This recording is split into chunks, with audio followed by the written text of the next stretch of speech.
P Q R S चतुर्भुजर चारोटी कोणर परिमाण यथाक्रमे x degree 2x degree 3x degree और 4x डिग्री हेले यही चतुर्भुजर कोण गुड़िकर परिमाण स्थिर कर।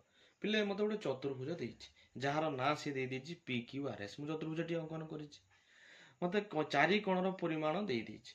गोटे पी कोणर परिमाण देछि x डिग्री, क्यू कोणर परिमाण 2x, आर कोणर परिमाण 3x डिग्री, एस कोणर परिमाण 4x डिग्री। आमे जानिजे चतुर्भुजर चारि कोणर समष्टि 60 डिग्री। सेतमे मु लिखछि पी कोण युक्त क्यू कोण युक्त आर कोण युक्त एस कोण समान 60।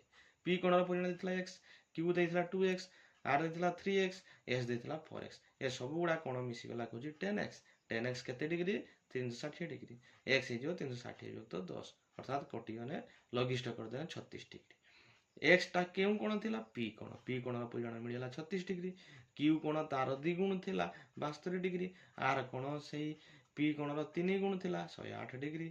एस कोण पी कोणर 4 गुण थिला 36 64 44 डिग्री। अर्थात चतुर्भुजर कोण गुड़िकर परिमाण यथाक्रमे 36 डिग्री 72 डिग्री 108 डिग्री और 144 डिग्री। देखिए पिले सरल कर a to the power l whole to the power m minus n into a to the power m whole to the power n minus l into a to the power n whole to the power l minus m। पिले गोटे formula थिला a to the power p whole to the power q थिने a to the power p into q अर्थात घात ऊपर यदि घात थाए घात घात गुणी जाए तेणु l ऊपर m minus n थिला l रो m गुणिला lm l रो minus n गुणिला minus ln। ठीक से भली a to the power mn minus lm into a to the power ln minus mn।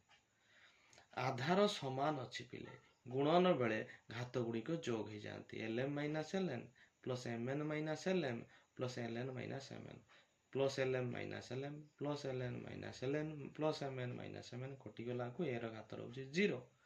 जेकोसी आधार घात जब 0 रुहे तार भैल्यू सब 1 हम पिले वेरी वेरी इंपोर्टेंट क्वेश्चन एगुड़ा परीक्षा निश्चित आसीबो। भली प्रश्न गोटे रंबस दुईटी कर्णर दैर्घ्य यथाक्रमे 6 सेंटीमीटर और 8 सेंटीमीटर हेले यार परिसीमा निर्णय कर। पिले रंबस कर्ण द्वयर दैर्घ्य देछि मत मागिछि परिसीमा तेबे रंबस बाहु जदि मु नहीं आसीमी परिसीमा सूत्र होला 4 गुणा बाहु कहीं रंबस सब गुड़ा बाहुर दैर्घ्य समान। अच्छा पिले मु नहीं गनी गोटे एबीसीडी होचे को रंबस जार कर्ण होचे एसी होचे 6 सेंटीमीटर कर्ण बीडी होचे 8 सेंटीमीटर। ए दुटा कर्णर छेद बिंदु को ओ बोली नहीं बुझेला पिले।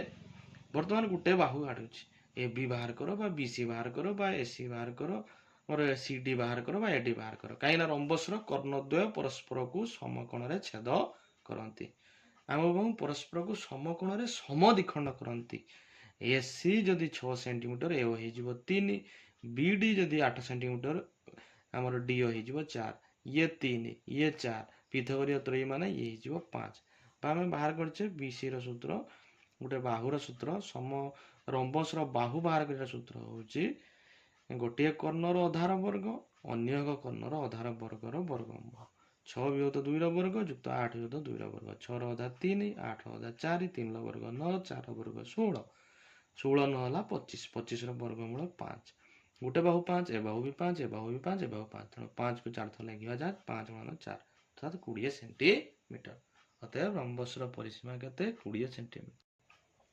जड़े दोकानी गोटे सार्ट को 460 टंकार क्रय करी 10 शतकड़ा लाभ बिक्री करले सार्ट बिक्री मूल्य केते है।